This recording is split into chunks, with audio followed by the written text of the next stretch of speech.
My supreme namaskarams to all of you. My name is Nerala Malayadri.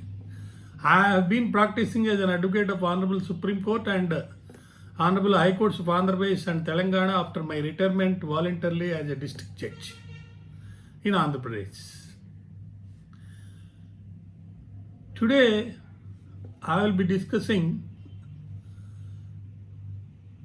and sharing my views with one and all who are concerned with the education, more particularly online, in COVID-19 scenario. As you all are sharing the problems of COVID-19 pandemic all over the world and invention of vaccine and the application of it by injecting to all of us soon.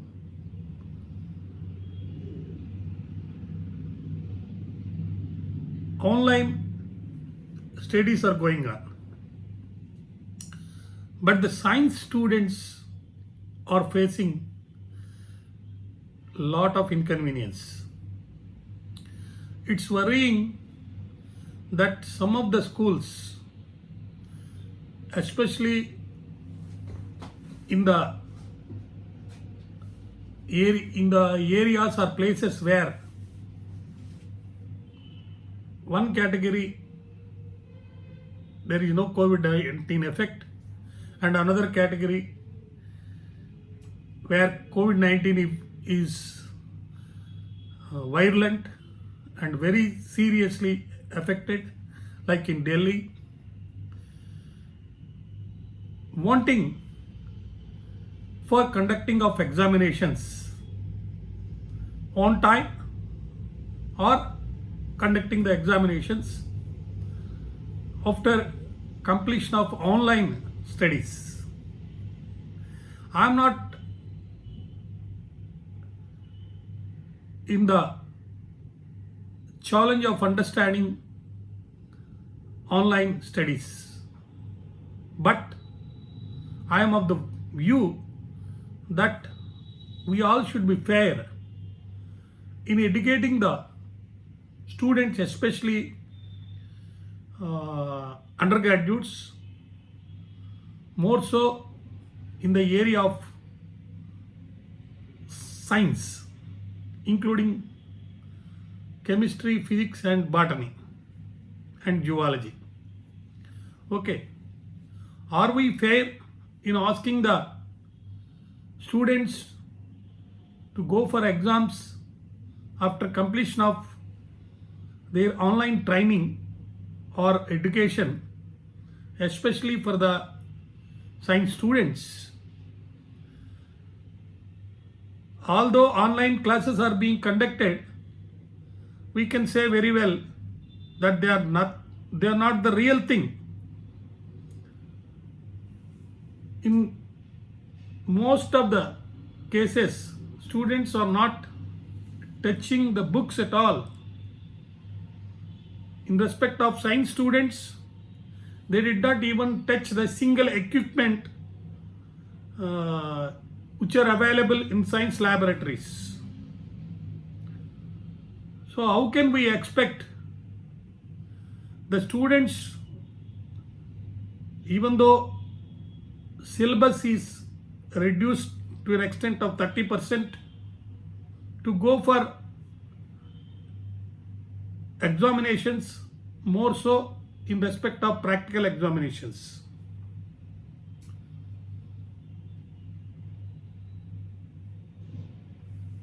In some areas, there is rescheduling of the examination, though in some areas, in most of the places where there is no COVID-19 effect, they want to go for exams online as per schedule, whatever it is.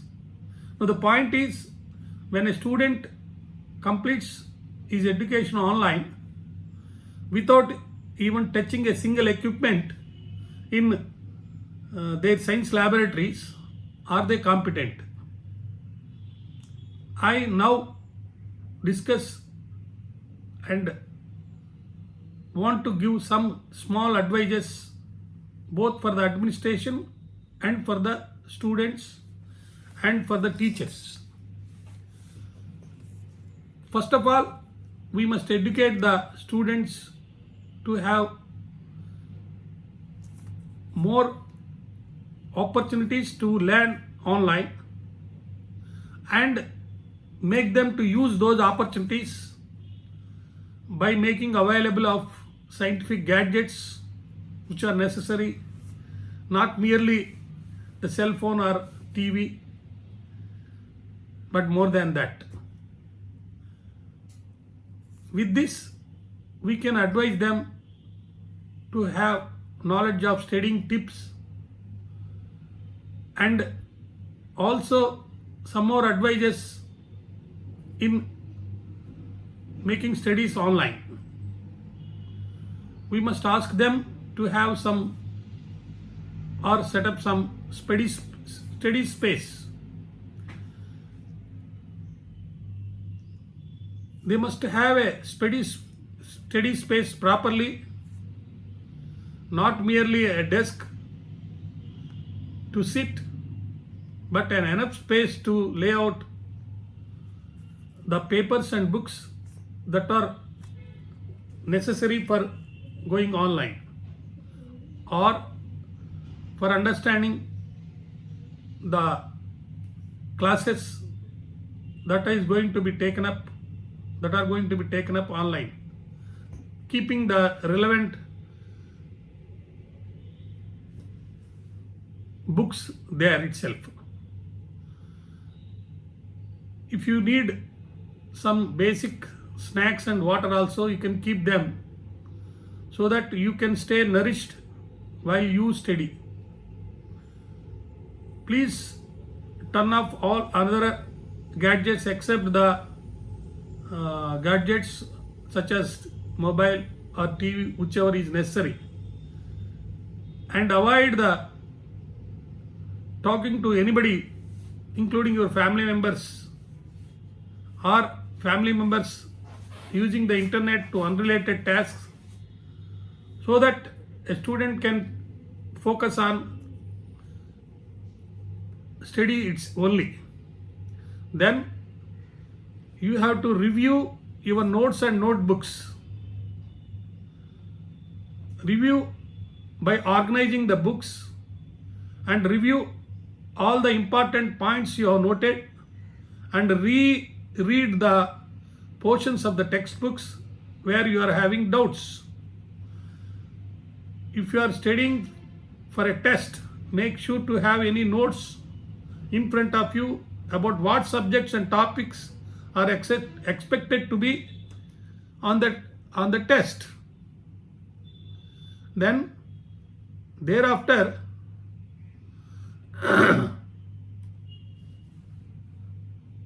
create a study schedule. What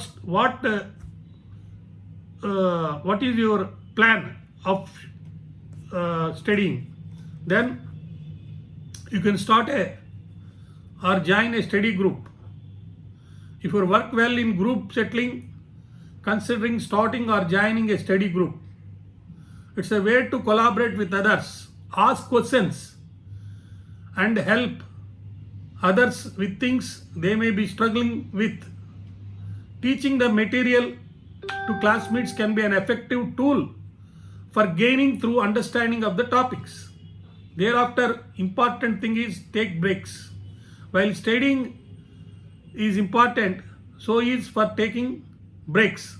Sitting at the desk for hours can be draining. So make sure to space out time for yourself to get up, stretch, or even take a short walk.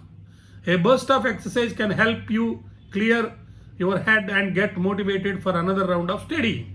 This is for general students. Then we'll go for mobile laboratories or laboratories at his house or at the group available. This we will discuss in part 2. Please subscribe the channel and request your friends to subscribe the channel.